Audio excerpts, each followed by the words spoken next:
இன்னைக்கு உலகமே ஒரு தலைவனை கொண்டாடிக்கிட்டு இருக்கு. ஆனா என்னைக்குமே ஒரே ஒரு தலைவர்.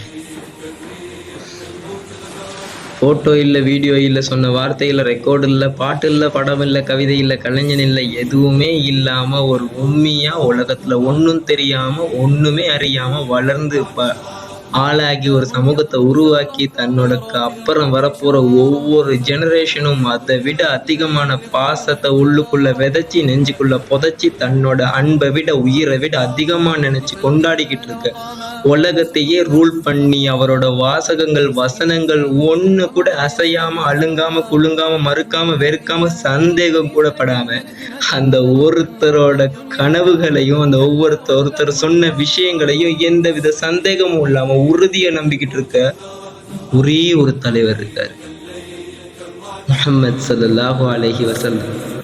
அவரை மிஞ்சின தலைவர் இந்த உலகத்துல சுத்து வட்டாரத்துல ஒரு தலைவர் யார இருக்க முடியும்?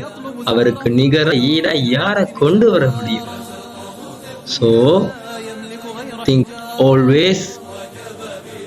நீங்க ஒவ்வொரு தடவையும் அத்துமீறி சென்று அவர்களுக்கு எடிட் செய்யும் போதோ, ஷேர் பண்ணும் போதோ, ரீல்ஸ் கதைக்கும் போதோ, அவரோட பாட்டுகளை ரசிச்சு ரசிச்சு கேட்கும் போதோ நினைச்சு வச்சுக்கோங்க, அதை விட 100, 1000, 10,000 கோடி கணக்கான மடங்கு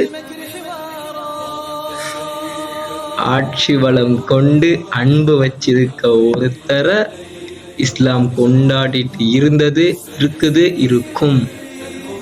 லா இலாஹ இல்லல்லாஹ் முஹம்மதுர் ரசூல். பிரமிப்பாக பார்க்கிறது. 100 தலைவர்களை பட்டியலிட்ட ஒரு புத்தக ஆசிரியர் சொன்னார், அப்படி ஒரு மனிதர் இந்த உலகத்திலே வாழவே இல்லை.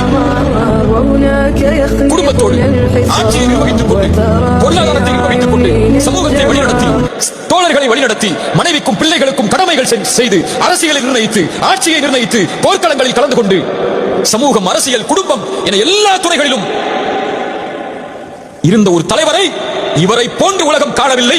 நான் கிறிஸ்தவன், இயேசுவை பின்பற்றக்கூடியவன், இருந்தாலும் முஹம்மதிற்கு தான் முதலிடம் கொடுக்கிறேன் புத்தகத்தில் என்று 100 தலைவர்களுடைய பட்டியலை இட்ட அந்த ஆசிரியர் கூறினார்.